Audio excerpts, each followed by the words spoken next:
Kidlat News Updates. Mga balita ngayon, taguan ng armas ng CTG na recover sa Isabela. 3 drug suspects patay, shabu at armas na samsam sa Negros Occidental. 426 na mga OFWs mula Middle East nakauwi na sa patuloy na repatriation. Ako po si Cesar Soriano para ihatid ang mga nangungunang mga balita sa buong kapuluan. Ngayon, Narecover ng pinagsanib na puwersa ng pulisya at militar ang isang arms cache na pinaniniwala ang pag-aari ng Communist Terrorist Group o CTG sa Barangay Disulap, San Mariano, Isabela noong April 16. Ayon sa Police Regional Office o PRO2, nadiskubre ang tagong armas batay sa impormasyong ibinigay ng isang dating rebelde. Kabilang sa nasamsam ang improvised anti-personnel mines, blasting caps, rifle grenades, 40mm cartridges, mga bala, C4 high explosives, detonating cord, time fuse, electrical wire at iba pang kagamitan. Narecover din ang revolutionary books, long magazine pouches at backpack. Isinailalim sa kustodiya ng otoridad ang mga kumpiskadong kagamitan habang tinurn over ang mga explosive ordnance para sa tamang disposisyon.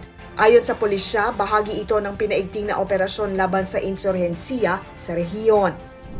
3 hinihinalang drug suspects kabilang ang isang bagong tinukoy na drug group leader ang patay habang hinihinalang shabu at mga barilang nasamsam sa law enforcement operation sa Barangay Honob-Honob, Escalante City, Negros Occidental noong April 15, Miyerkules. Kinilala ng Philippine Drug Enforcement Agency Negros Island Region o PDEA NIR ang pangunahing target na si alias Joseph na may 3 warrants of arrest kasama sina alias Piolo at alias Roy na napatay matapos umanong manlaban sa mga operatiba. Nasamsam sa operasyon ng 13 gramo ng hinihinalang shabu na nagkakahalaga ng 88,400 pesos, 10,000 pesos na pinaniniwala ang drug proceeds, isang M16A1 rifle, 2 caliber .45 pistol, mga magazine at bala. Patuloy na iniimbestigahan ng PDEA ang posibleng network ng pinaslang na drug group leader. Kabuang 426 overseas Filipino workers at kani-kanilang dependents ang nakauwi mula Abu Dhabi, Israel, Lebanon, Dubai, Bahrain at Qatar sa gitna ng patuloy na repatriation efforts ng pamahalaan matapos sumiklab ang tensyon sa Middle East kasunod ng US-Israeli strikes laban sa Iran noong February 28. Nitong weekend, kabilang sa dumating ang 100 Filipinos mula Abu Dhabi, 22 mula Israel, 5 mula naman sa Lebanon noong April 18. 112 OFWs at 44 dependents mula sa Dubai, 120 overseas Filipino workers o OFWs at 43 na mga bata mula Bahrain.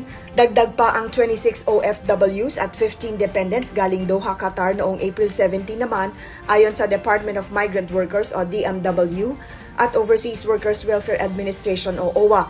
Ayon sa pamahalaan, ipagpapatuloy ang repatriation program upang matiyak ang kaligtasan at kapakanan ng mga Pilipino sa ibang bansa habang nananatiling mataas ang pangamba sa posibleng paglala ng sigalot sa rehiyon.